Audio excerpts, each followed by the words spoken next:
বাড়ির গাছ থেকে এই আতাগুলো পারলাম। আবার এর সাথে এই যে অর্গানিক সবজি আমার খুব পছন্দের, সেটা হইতেছে যে সজনা ডাল।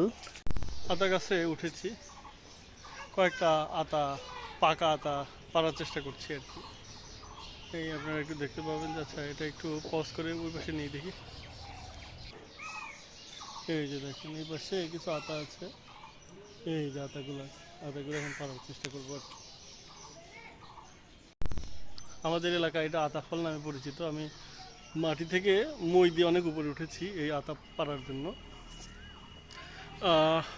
বাড়ি চলে এই চাকরিতে চলে যাব, ভাবলাম দু চারটা আতা পারি আর কি। এই দেখেন, এটা আমাদের অনেক পুরাতন গাছ, এখানে কিছু আতা আছে আর কি। এগুলো পোক্তই আছে, এগুলা পেরে রেখে দিলে পাকবে। উপরেও আরও কিছু আছে। এই দেখেন, এই দুইটা প্রায় পাকা আতা, পোক্ত পারলাম আর কি। দেখি আরও দুই তিনটা পারা যায় কিনা। আমাদের আতা ফল গাছ থেকে আমি এই ফলগুলো পারলাম। এগুলো রেখে দিলে পেকে যাবে। আমার পছন্দের আর কি এগুলা। গ্রামীণ যে ফলগুলো আছে এগুলো আমার খুব পছন্দ।